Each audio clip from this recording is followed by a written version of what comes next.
ये हमने आधी पतीली कढ़ाई पानी ले लिया है और पानी उबलने लगेगा। जैसे हम जब हमने श्रीपाई धो के रखेगा हम इसमें ये डाल देंगे।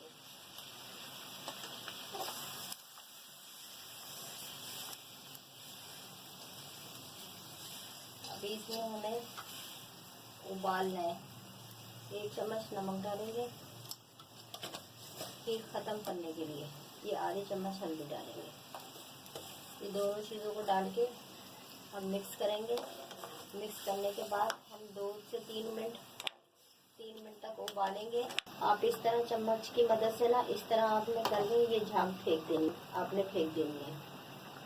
ये देखें, इसी तरह जितनी झाग आती जाएगी आपने इसी तरह करके ये इस तरह करके ये देखेंगे पूरे चम्मच में आ जाती है। सबसे आप चाहे गाय के पाए पकाएं, चाहे आप बकरे श्री पकाएं, श्री के और बकरे के पाए पकाएं, और यही तरीका है इसकी हीट खत्म करने का। लेकिन अब हम चूल्हा बंद करेंगे।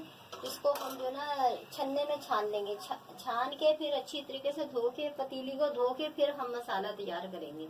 तो जब आप भी पकाएं अपने पाए के लिए हीट खत्म करें। हीट खत्म करने के बाद आप जो बर्तन इस्तेमाल करेंगे उस बर्तन को धो के दोबारा इस्तेमाल करेंगे। सबसे पहले हम ये डालेंगे 1 चम्मच तेल। 1 चम्मच तेल, थोड़ा सा और डाल लेते हैं हम। 1.5 चम्मच मैंने तेल में, हमारा तेल गर्म हो चुका है। हमने इसलिए तेल कम डाला है, पाए में भी चिकनाई होती है। ये हम प्याज, सबसे पहले हम प्याज फ्राई करेंगे। और गाय के पाए अलग तरीके से बनते हैं, ये वाले अलग तरीके से बनते हैं, बहुत सारे तरीके से पाए बनते हैं। उनके गोल्डन हो चुके हैं, ये देखें आप। और अब हम ये हमने पाए धो के रखे हैं, ये हम डाल देंगे इसमें। ये बिल्कुल साफ सुथरा है। ये 1 चम्मच अदरक लहसुन डालेंगे।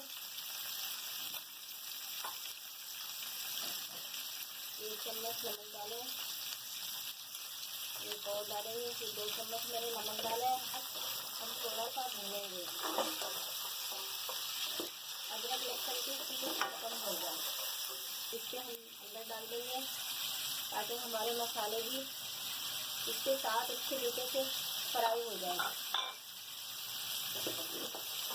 बिल्कुल ये आप यकीन मानो, ज़रा सी भी नहीं आ रही, ज़रा सी भी आप फ्री पाए में कुछ कदर भी काटे, चाहे आप बच्चिया के पकाए, चाहे आप भैंस के पकाए, किसी किस्म के भी आप पकाएं, इस कदर भी होती है, बहुत ज़्यादा हीट होती है, लग गई है। और आप भी जब गर्म मसाले डालें, जैसे ही खुशबू आने लग जाए, फिर उसके बाद आप ये करें, ये वाले मसाले डाल दें।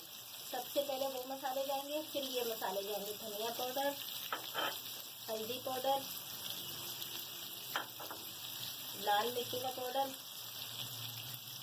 और ये 1 पाव दही की प्याली को इसी तरह करके पानी डाल दें। अभी इन मसालों को हम अच्छी तरीके से भून लेंगे। अभी हम 5 से 6 मिनट तक इन मसालों को भूनेंगे ताकि हमारे जो भी मसाले हमने डाले हैं, हमारे मसालों का कच्चापन नहीं आए। 5 से 6 मिनट हो चुके हैं मुझे मसाले भूनते वक्त। अब ये साइडों में तेल आ रहा है, तो हमारा मसाला अच्छी तरीके से, इसकी ये पहचान होती है हमारा मसाला अच्छी तरीके से भून चुका है। चाय का मैंने 1 छोटा कप पानी डाला था, जैसे आपके मसाले जो भून जाते हैं और ज़रा सी हीट नहीं आ रही। हम जो ना भून चुके हैं, कोई मसाला जो इसका जो मसाले के साथ जो कोई पक चुके हैं। अब हम इसको बनने के लिए रखेंगे। ये मैंने पानी डाल दिया है, ये देखें मैंने 6 गिलास पानी डाला है। इसमें 6 गिलास का कुछ नहीं पानी होता, बस अभी ये बर्तन मेरा छोटा पड़ रहा है तो मैंने ऊपर फुल किनारे तक पानी डाल दिया। 6 गिलास आया है इसमें पानी। हमारा पानी पाया हुआ उबल चुका है। अब हम ये करेंगे, इसकी चूल्हे की आंच हल्की करेंगे और इसको हम कम से कम 3-4 घंटे के लिए पकने रख देंगे। बस अब इसको हल्की आंच पे, जैसे हम चावल रख देते हैं दम पे, इस तरह हल्की आंच पे रख दें। 3 से 4-5 घंटे में ये पकेंगे। बस ये पाए मेरे जो ना बिल्कुल तैयार हो चुके हैं माशाल्लाह से। 5-6 घंटे में ये तैयार हुए हैं। ये इतना इतना रखना है शोरबा। मैंने तो बिल्कुल सही रखा है, ना गाढ़ा रखा है ना पतला रखा है। ये देखिए आप ना चम्मच अपने जब घर में पकाए ना, इस तरह चम्मच में लेके ना थोड़ा सा शोरबा यूं कर इस तरह करके देख लिया करें। ये बिल्कुल ग्रेवी सही आ रही है, ना ये पतली है ना ये गाढ़ी है। और आप अपने हिसाब से रख लिएगा, लेकिन मैं तो वैसे यही कहती हूँ, ना ज्यादा पतला हो ना ज्यादा गाढ़ा हो। अभी चूल्हा बंद करूंगी, थोड़ी देर बाद इसमें रोगन आ जाएगा। तो तेल कम नहीं था, अभी थोड़ी देर बाद तेल आ जाएगा बस।